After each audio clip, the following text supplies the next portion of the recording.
السلام علیکم ورحمۃ اللہ وبرکاتہ۔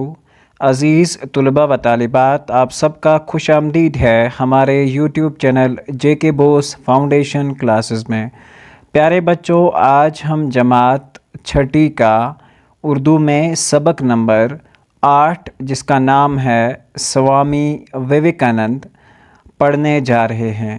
پیارے بچوں، آج کا سبق شروع کرنے سے پہلے آپ کو بتا دیں کہ چینل پر کلاس 6 سے لے کر کلاس 10 کے اردو ویڈیوز جو ہیں وہ اپلوڈ ہو رہے ہیں۔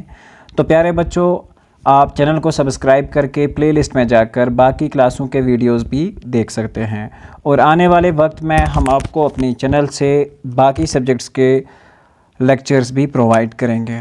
تو پیارے بچوں، بغیر وقت ضائع کیے ہم آج کا اپنا لیسن جو ہے وہ شروع کرتے ہیں۔ سوامی وویکانند 12 جنوری 1863 کو کولکتہ میں پیدا ہوئے۔ ان کا اصلی نام نریندر دتا تھا۔ پیارے بچوں، سوامی وویکانند جو تھے 12 جنوری 1863 کو کولکتہ میں پیدا ہوئے، اور ان کا نام جو تھا اصلی نام نریندر دتا تھا۔ بچپن ہی سے ان کا رجحان روحانیت اور خدا شناسی کی طرف تھا۔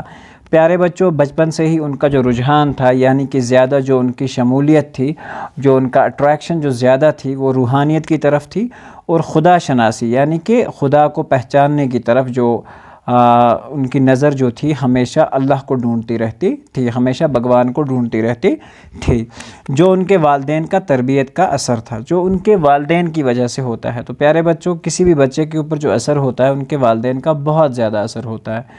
ان کے والد وشوناتھ دتا ایک کامیاب وکیل اور سماجی خدمات میں بڑھ چڑھ کر حصہ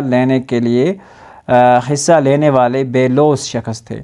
ٹھیک ہے بچوں، کہا جاتا ہے کہ ان کے جو والد تھے جن کا نام وشوناتھ تھا، وہ ایک کامیاب وکیل تھے، لائر تھے، ایک سماجی خدمات یعنی کہ لوگوں کی خدمت کرنے میں بڑھ چڑھ کر حصہ لیتے تھے، اور ان کو لوگوں سے بے لوث محبت وغیرہ جو تھی شخص تھے۔ اس طرح کے شخص تھے جو اپنا کوئی بھی فائدہ سوچے بغیر لوگوں کی خدمت کرتے تھے۔ ان کی والدہ کا نام بھونیشوری دیوی تھا۔ جو ان کی والدہ تھی ان کا نام یعنی کہ ان کی ماں کا نام جو تھا وہ بھونیشوری دیوی تھا، جو اپنے مذہب کے سچی پیرو اور پختہ سیرت و کردار کی خاتون جو تھیں۔ تو پیارے بچوں، جو ان کا اپنا مذہب تھا وہ اس کی سچی پیروکار تھی، فالوور تھی۔ ٹھیک ہے بچوں، اچھے سے مذہب پہ چلنے والی عورت تھی، اور پختہ سیرت اور ایک اچھے اخلاق والی کردار والی خاتون تھیں۔ وویکانند نے تعلیم کے ساتھ ساتھ موسیقی اور کھیل کود میں بھی مثالی کارکردگی کا مظاہرہ کیا۔ وویکانند جو تھے وہ تعلیم میں ہی نہیں بلکہ کھیل کود میں بھی بڑی مہارت رکھتے تھے، اور موسیقی دونوں میں مثالی کارکردگی کا مظاہرہ کیا، مطلب جس میں مثال لوگوں کو دی جاتی ہے۔ کولکتہ یونیورسٹی سے گریجویشن کرنے کے ساتھ ہی انہوں نے مختلف موضوعات پر اپنے وسیع اور گہرے مطالعے کی ڈاک بٹھا دی تھی۔ تو پیارے بچوں، کولکتہ یونیورسٹی سے جب انہوں نے گریجویشن کی تو انہوں نے مختلف موضوعات پر یعنی کہ مختلف قسم کے ٹاپکس پر اپنے جو رائے تھی لوگوں کے سامنے رکھی تھی، جو ایک مثال تھی۔ ٹھیک ہے بچوں، شاباش۔ ان میں مغربی فلسفہ تاریخ خاص طور پر شامل ہے۔ تو پیارے بچوں، اس میں مغرب کی کیونکہ اس وقت جہاں پہ زیادہ مغرب کا رجحان تھا، تو اس دوران انہوں نے مغرب کی طور طریقے جو تھے ان پہ زیادہ دسترس دیا۔ آئی بات سمجھ بچوں؟ شاباش۔ جوانی کے ایام میں یعنی کہ جوانی کے دنوں میں وویکانند کو روحانی طور پر نہایت سخت مراحل سے گزرنا پڑا۔ ٹھیک ہے بچوں، تو کہا جاتا ہے کہ جب جوانی کے دن تھے تو ان کو روحانی طور پر نہایت سخت مراحل سے گزرنا پڑا، کیونکہ پیارے بچوں جو سچ کی تلاش میں نکلتے ہیں تو ان کو بہت سارے برے دن بھی پھر دیکھنے پڑتے ہیں۔ جب خدا کے وجود پر ان کو شک ہونے لگا، مطلب وہ کیا کرتے تھے کہ خدا مطلب ان کا یہ سمجھنا تھا کہ خدا نہیں ہے، ٹھیک ہے، ان کے وجود پر ان کا شک تھا کہ یہ دنیا خود سے بن گئی ہے، یہ ساری چیزیں جو ہیں اسی سوچ میں وہ تھے کہ یہ گاڈ جو ہے آخر کہاں ہے۔ انہی دنوں انہوں نے اپنے کالج کے ایک انگریزی پروفیسر کی زبانی سری راما کرشنا کے بارے میں سنا۔ ٹھیک ہے بچوں، تو انہوں نے اسی دوران کالج کے دوران اپنے ایک انگریزی کے پروفیسر سے، انگریزی جو پروفیسر تھے مطلب انگلش پروفیسر تھے جو انگریز تھے، ان کی زبانی سری راما کرشنا کے بارے میں سنا۔ نومبر 1888 عیسوی میں وہ ایک دن ان سے ملنے کے لیے گئے اور راما کرشنا سے ایک دن ملنے چلے گئے۔ انہوں نے وہی سوال سری راما کرشنا سے پوچھا جس کا جواب ان کو اس سے قبل کئی لوگوں سے پوچھ کر بھی نہ ملا تھا۔ سوال یہ تھا کہ جناب کیا آپ نے خدا کو دیکھا ہے؟ کیا آپ نے خدا کو دیکھا ہے یا نہیں دیکھا ہے؟ تو یہ سوال جو تھا یہ ان کے ذہن میں بھی آیا تھا۔ سری راما کرشنا نے کسی توقف کے بغیر جواب دیا، ہاں میں نے خدا کو دیکھا ہے۔ مطلب انہوں نے ایسا بیہیو کیا کہ ان کو لگا کہ ہاں حقیقی طور پر اس نے خدا کو دیکھا ہے۔ میں خدا کو اتنا ہی صاف دیکھ سکتا ہوں جتنا آپ کو دیکھ رہا ہوں، اور کہا کہ میں خدا کو اتنا قریب سے دیکھ پاتا ہوں کہ جیسے میں نے آپ کو ابھی دیکھ رہا ہوں تو اتنا قریب میں خدا کو بھی دیکھتا ہوں۔ آگے چل کر دونوں کے درمیان استاد اور شاگرد کا مضبوط روحانی رشتہ استوار ہوا، اور دھیرے دھیرے یہ ان کی شاگرد بن گئے اور ان کا درمیان ایک مضبوط رشتہ قائم ہوا، جس کے نتیجے میں لاکھوں لوگوں کی زندگیاں فکری اور روحانی سطح پر ایک نئے انقلاب سے دوچار ہوئیں۔ اور اس طرح کے لاکھوں لوگ جو تھے جن کی ریسرچ تھی گاڈ کہاں ہے، بھگوان کہاں ہے، اللہ کہاں ہے، ایسے بہت سارے لوگ جو تھے ان کی فکری اور روحانی سطح پر ایک نئے انقلاب کا دور شروع ہوا اور ایک نیا دور شروع ہوا۔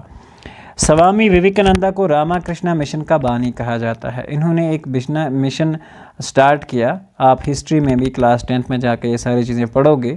انہوں نے ایک مشن سٹارٹ کیا، اس کا نام راما کرشنا مشن رکھا گیا تھا، ٹھیک ہے بچوں۔ انہی کی کوشش سے مغربی دنیا بالخصوص امریکہ اور یورپ کو ویدانت اور یوگا کے ہندوستانی فلسفوں سے شناسی ہوئی۔ ویدانت پیارے بچوں ایک ہندوؤں کے مذہبی تعلیمات جس کو ہم کہیں گے، یا ہم اس کو اس طرح سے بھی کہیں گے کہ ہندوؤں کے فلسفے اور مذہبیات کا علم جو ہوتا ہے اس کو ویدانیت کہتے ہیں۔ اور یوگا ایک قسم کی ریلیجس پریکٹس ہے، ایک قسم کا ریلیجس ایکسرسائز ہے۔ رام دیو بابا کو آپ جانتے ہوں گے، وہ یوگا کے ہندوستان کے ماہر مانے جاتے ہیں، ٹھیک ہے بچوں۔ ہندوستانی فلسفوں سے شناسی ہوئی، اور یہی وہ لوگ تھے جن کی وجہ سے انگلش لوگوں کو یعنی کہ انگریزوں کو یہاں کے کلچر کا اچھے سے پتہ لگا، ٹھیک ہے بچوں۔ اتنا ہی نہیں، بین المذاہب آگہی کا بیڑا اٹھانے کا سہرا بھی انہی کے سر جاتا ہے، یعنی کہ ہمارے جو یہاں کے مذاہب تھے ان کو بیرونی دنیا انٹرنیشنل لیول تک لے جانے کا بھی جو بیڑا ہے وہ انہی لوگوں کے سر جاتا ہے، جس سے 19ویں صدی کے اختتام پر ہندوازم ایک عالمی مذہب کے طور پر ابھرنے میں کامیاب ہوا۔ جدید ہندوستان میں ہندو مت کے احیاء نو کے لیے سوامی وویکانند کی کوششوں کو خاصی اہمیت حاصل ہے۔ تو پیارے بچوں 19ویں صدی کے اختتام پر ہندوازم ایک عالمی مذہب کے طور پر ابھرنے میں کامیاب ہوا۔ جو ہندو مذہب تھا وہ ایک عالمی طور پر پوری دنیا میں پھیلا۔ جدید ہندوستان میں ہندو مت کے احیاء نو کے لیے سوامی وویکانند کی کوششوں کو خاصی اہمیت حاصل ہے۔ تو ہندو مذہب کو پھیلانے اور آگے بڑھانے کے لیے اس کا جو زیادہ تر شے جس کو ہم کہیں گے وہ وویکانند کو جاتا ہے۔ وویکانند کے روحانی گرو راما کرشنا نے ان کو سکھایا تھا کہ تمام مذاہب سچے ہیں۔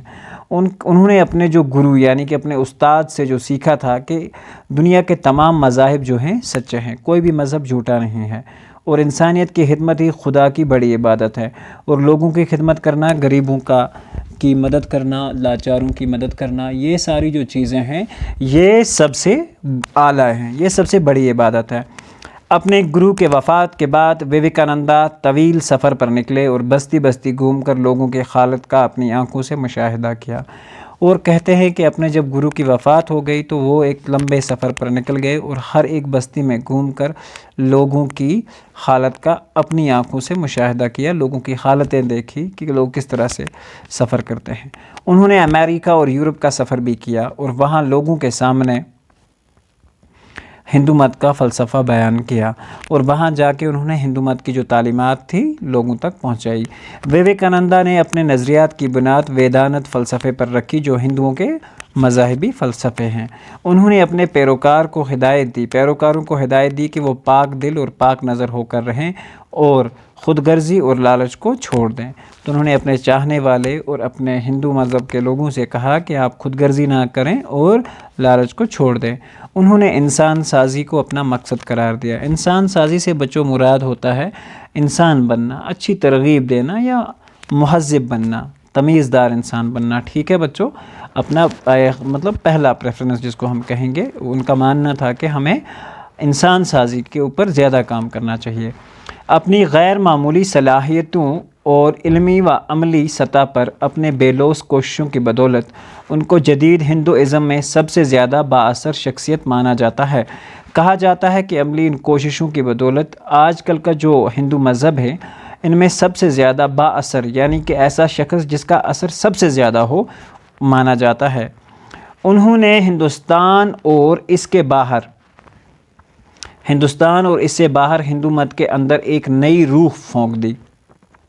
انہوں نے ہندو مت کے تمام فرقوں اور دنیا کے تمام مذاہب کو ایک ہی منزل تک پہنچانے والا راستہ قرار دیا۔ انہوں نے کہا کہ دنیا کے جو تمام مذاہب ہوتے ہیں یہ سب جو ہیں ایک ہی جگہ پہنچتے ہیں اور ان کا مذہب جو ہے بالکل ایک ہی ہے۔ ان کے خطبات پر مشتمل کئی کتابیں منظر عام پر آ چکی ہیں اور دنیا بھر میں شوق سے پڑھی جاتی ہیں۔ ان کے خطبات مطلب جو انہوں نے لیکچرز لوگوں کو سنائے ہیں، ان کو سن کر جو ان کے اوپر کتابیں پھر لکھی گئی ہیں، تو ان میں سے بہت ساری جو ہے ابھی تک کتابیں جو ہیں تو یہ آ چکی ہیں مارکیٹ میں اور لوگ ان کو بڑی شوق سے پڑھتے ہیں۔ تو پیارے بچوں، یہاں ہمارا یہ سبق مکمل ہوتا ہے۔ اس کے کل الفاظ معنی ہیں: رجحان ہوتا ہے میلان، توجہ یعنی کہ خدا شناسی، خدا کو پہچاننا۔ بے لوث سے مراد ہوتا ہے خالص۔ جمناسٹک سے مراد ہوتا ہے ورزش۔ ٹھیک ہے بچوں۔ ڈاک بٹھانے سے مراد ہوتا ہے دھوم مچانا۔ استوار ہونا، مضبوط ہونا۔ دو چار ہونا سے مراد ہوتا ہے سامنا ہونا۔ بین المذاہب سے مراد ہوتا ہے مختلف مذہبوں کے درمیان۔ شناسائی واقفیت، جان پہچان کہلاتی ہے۔ احیاء نو سے مراد ہوتا ہے نئی جان ڈالنا۔ روحانی گرو یعنی کہ روحانی استاد، پیر و مرشد جس کو ہم کہیں گے۔ طویل سے مراد لمبا ہوتا ہے۔ ویدانت، ٹھیک ہے بچوں، ہندوؤں کے فلسفے اور مذہبیات کا نظام۔ پاک وطن، پاک دل اور پاک سیرت۔ انسان سازی، انسان بنانا، اچھی تربیت دینا، مہذب بنانا۔ فرقوں، فرقہ کی جمع یعنی کہ جو قومی فرقے ہوتے ہیں وہ لوگوں کے ڈیفرنٹ طرح کے خیال رکھنے والے لوگوں کو ایک فرقہ کہا جاتا ہے۔ ڈیفرنٹ طرح کے عقیدے رکھنے والے لوگوں کو ایک فرقے کی نظر میں دیکھا جاتا ہے۔ تو پیارے بچوں، یہاں پر ہمارا لیسن ہوتا ہے مکمل۔ امید کرتے ہیں کہ آپ کو لیسن سمجھ آیا ہوگا۔ اگر پھر بھی کوئی بھی پرابلم ہوتی ہے تو آپ کمنٹ میں ہمیں پوچھ سکتے ہیں۔ ہم ہمیشہ آپ کی کمنٹس کا انتظار کرتے ہیں کہ آپ کو جب بھی کبھی کبھار کوئی بھی پریشانی ہو تو پلیز کمنٹس میں لکھیں۔ ملتے ہیں انشاءاللہ ایک نئی ویڈیو میں جس میں ہم پڑھیں گے آپ کے درسی نصاب کا جو سبق نمبر ہے، وہ نمبرنگ کے حساب سے سبق نمبر 9، ایثار کا جذبہ۔ ایک بہت ہی دلچسپ کہانی ہے، تو امید کرتے ہیں کہ آپ وہ والا ویڈیو ضرور دیکھیں گے۔ ملتے ہیں انشاءاللہ اگلے ویڈیو میں، تب تک کے لیے اللہ حافظ ہونے کے بعد۔